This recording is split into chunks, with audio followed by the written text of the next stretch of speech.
This week's gonna be nice and easy. Get it right, get it tight, nice and simple, y'all.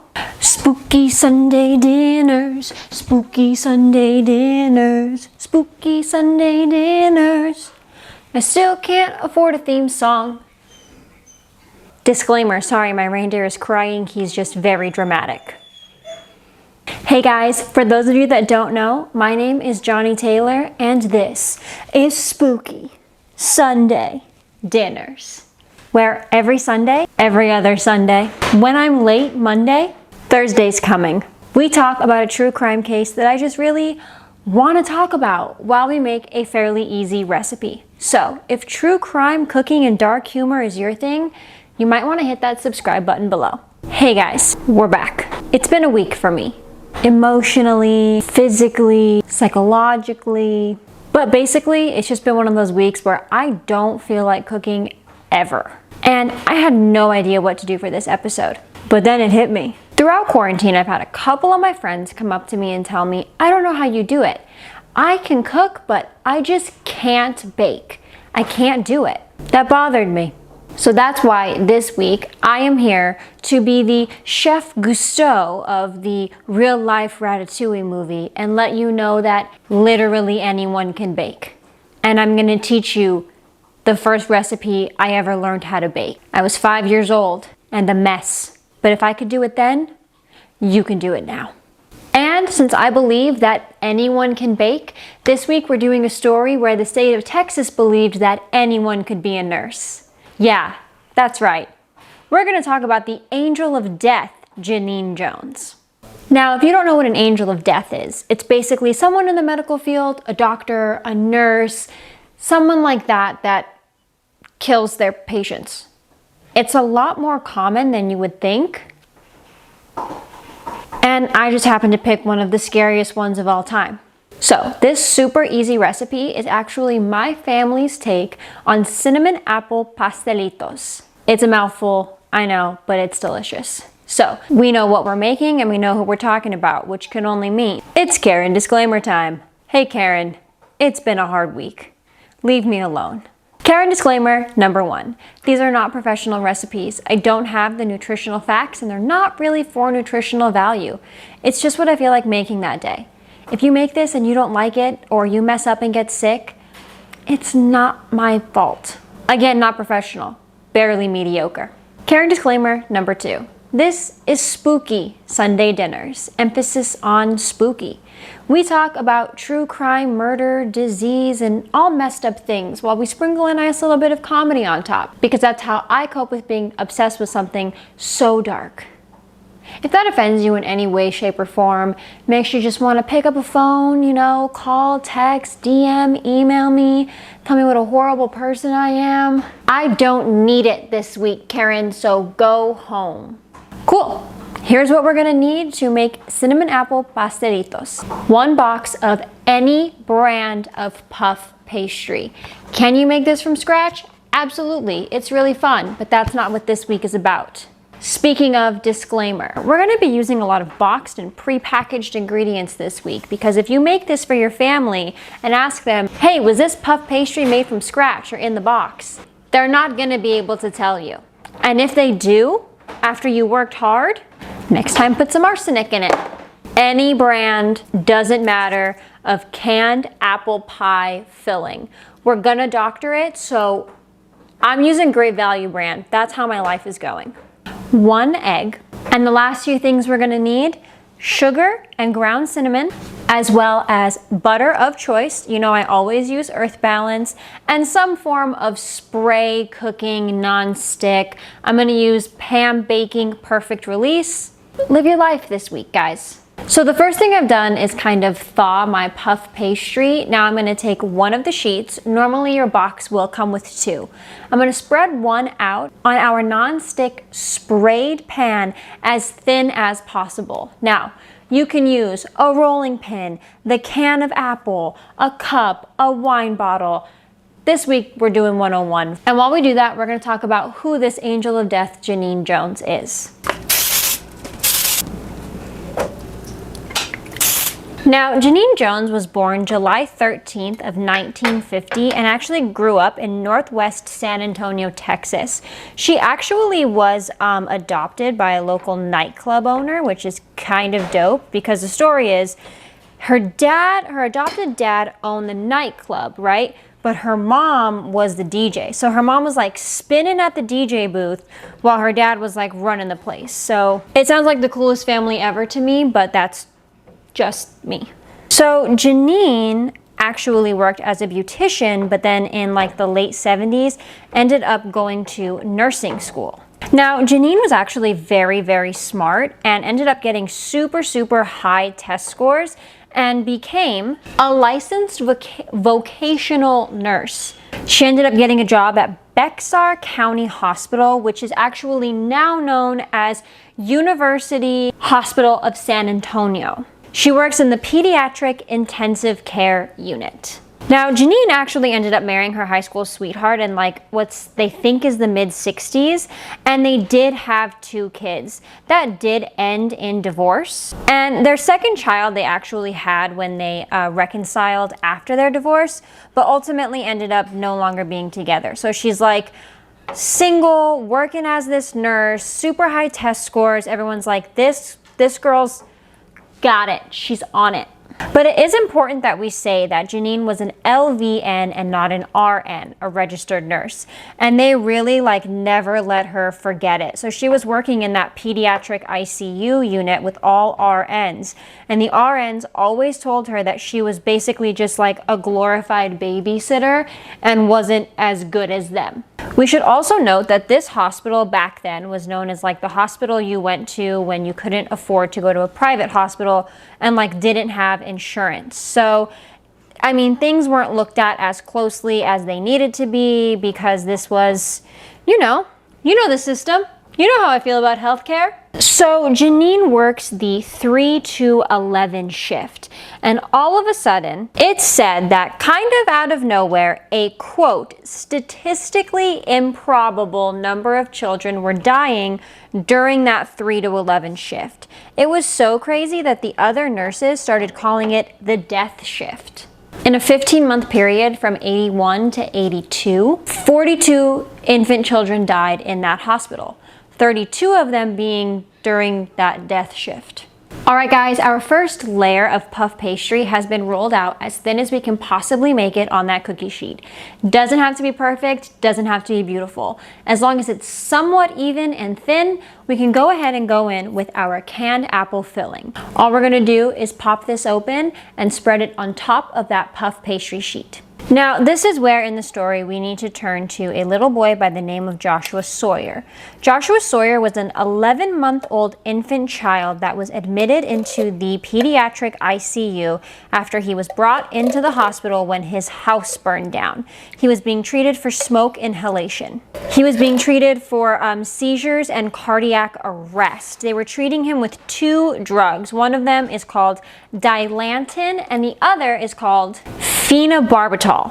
Now, after 4 days of being on these drugs, Joshua is actually doing really well. His seizures have stopped and he's finally breathing on his own. So because of this, a family friend and, some nurses as well actually tell Joshua's mom, like, hey, Joshua's doing a lot better. You haven't been home in 4 days. You need to go home, shower, get some sleep, and do something normal. Go see a movie. You just lost everything in this fire. Just go and be a human for just a couple hours. So that's what she does. She goes home, she showers, and she heads out to a movie. Well, in that movie, an usher at the theater actually races up to her and says, hey, you have to get to the hospital. They're looking for you. Something happened. It turns out that shortly after Genene Jones took over the care of Joshua, his heart started racing uncontrollably. And after going into 2 more cardiac arrests, the baby didn't make it. Genene was on duty during the time of death, and after he died, they looked at some blood work that had been overlooked throughout these last couple of, hours and days, and it turned out that poor Joshua had actually 3 times the amount needed of Dilantin in his system.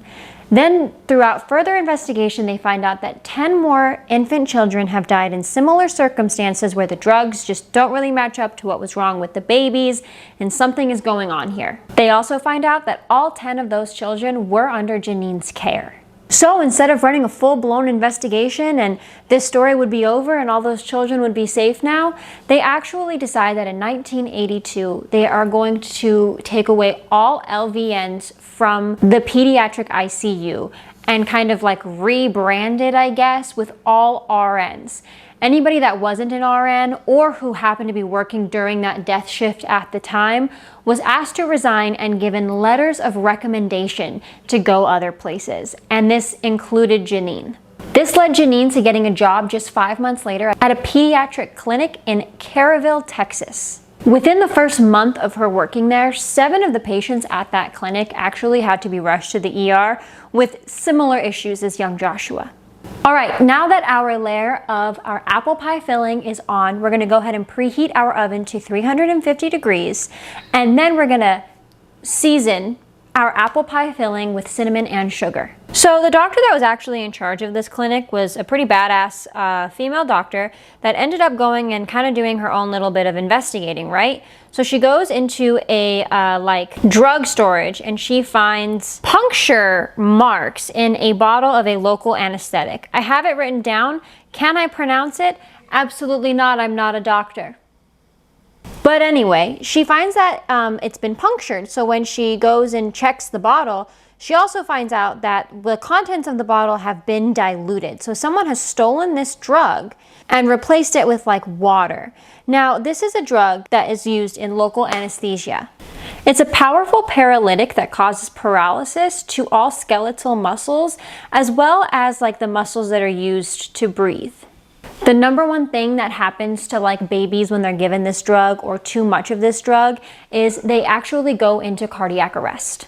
All right, our filling is seasoned. We are gonna go ahead and whip this egg up to make a quick egg wash, as well as melt about 1 to 2 tablespoons of butter. Next up, we're just gonna take that second piece of puff pastry, roll it out the same like thickness as your last one, and lay it right over the top.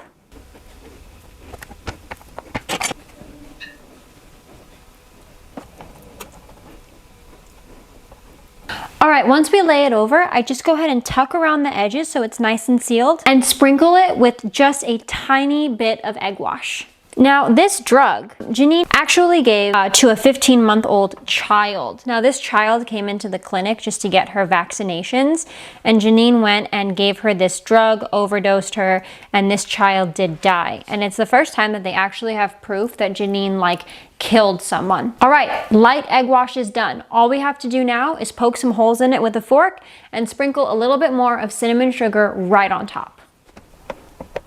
Now I'm gonna go ahead and throw this in the oven for roughly 20 minutes. Don't worry, I didn't forget about the butter. That's just for later. All right guys, so our 20 minutes is almost up. We're gonna make sure that we have our melted butter ready and our cinnamon and sugar. But like I said, this is the first time that they can actually prove that this woman killed a child, and because of that, she was charged and sentenced to 99 years in prison. Now, just shortly after that, she was sentenced to another 60 years for overdosing, poisoning, and almost killing a small child by giving him heparin. Now, the prosecution didn't think it was important to go into any of the other children she had killed because the 99 plus 60 years, she was going to be in forever, right? It's never like that. When are you going to learn? She actually was up for mandatory release in 2018. Now, this was part of Texas's good time law. Basically, what this means is if you committed a violent crime between 77 and 87, you could get out if you had a report of good behavior, which she did. She never got help, and they never knew why she did what she did, but here you go, be free. Well, Bexar County was like, absolutely not. And they launched their own investigation. This investigation was a complete and total secret. And it turned out that Genene Jones actually killed between 40 and 60 infant children while she was a nurse. But how could they prove it? How could they make it stick? And what could they do? Well, on May 25th of 2017, Bexar County announced that Genene Jones was actually going to be charged with the murder of 11-month-old Joshua Sawyer. After all those years, that baby was finally going to get the justice he deserved. And the coolest part of this story was, how could they make that stick? Well, Joshua's mother actually ended up keeping every single medical record that he had. And when they asked her why she did that, she said that she lost every piece of him in that fire. Baby blankets, photos, everything that that baby had. And all she had left were those medical records. They were in perfect condition, and because of her, on January 16th of 2020, Angel of Death, Genene Jones, was sentenced to life in prison. She won't be up for parole until she's close to the age of 87. All right, guys, our pastelitos are ready. We're just gonna do the last finishing touch. All you're gonna do is take that melted butter and sprinkle it over your fresh out of the oven pastelitos, and then go in one more time with your cinnamon and sugar. I never said this was healthy.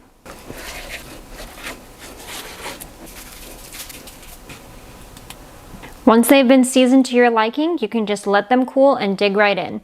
They're not meant to be beautiful, they're just meant to be delicious. Now, the final part of this case is there is an actual ongoing investigation into the Bexar County Hospital, now known as the University Hospital of San Antonio. They are not going to let them get away with this, and they are going to seek justice for as many of those infant children as possible. All right, let's cut into them. I really want to know what you guys thought about this one, because I feel like not a lot of people know about Angels of Death, and they happen to be one of my favorite categories of killers. And you guys seem to like the weird ones like I do. And here is our delicious finished pastelito. Nice and thin and crispy. I promise if you make these for your family, you and no one else will ever say that you can't bake again. Thank you so much for cooking with me this week, and thanks for letting me tell you this insane story that I thought more people knew about. Be sure to comment below future crimes you want me to cover and recipes you want me to try. Thank you for watching Spooky Sunday Dinners. I am still singing. I still can't afford a theme song. It's too hot to eat, but I'm going in anyway. Hey buddy, why were you quiet the whole 20 minutes those were baking, but no other time? Got it.